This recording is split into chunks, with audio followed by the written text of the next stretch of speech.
I'm not going to hold your hand when I say this, and I'm also not going to hold your hand with a napkin in between. Normalcy bias is a cognitive bias that causes people to underestimate the possibility and impact of a disaster because they assume things will continue as they always have. This bias leads to inaction or delayed responses in critical situations, such as individuals struggling to accept that an emergency is unfolding.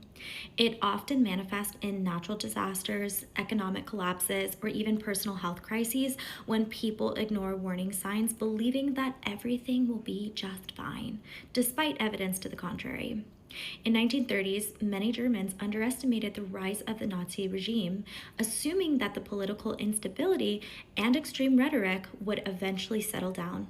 And despite growing restrictions on civil liberties and escalating persecution of certain groups, many citizens believed that life would just continue as normal. This normalcy bias led to the widespread inaction, allowing the regime to consolidate power and implement policies that ultimately led to World War II and the Holocaust.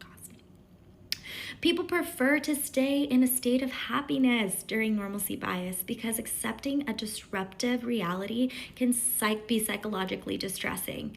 The brain is wired to seek stability and minimize cognitive dissonance. So that means it naturally resists information that contradicts a comfortable or familiar worldview. So, acknowledging that a potential disaster exists requires effort, emotional intelligence, being uncomfortable, and preparing for danger or significant life changes. By clinging to that optimism, we're assuming that everything will be fine, and people can temporarily avoid anxiety, fear, uncertainty, even if doing so puts them at a greater risk. Hello, somebody.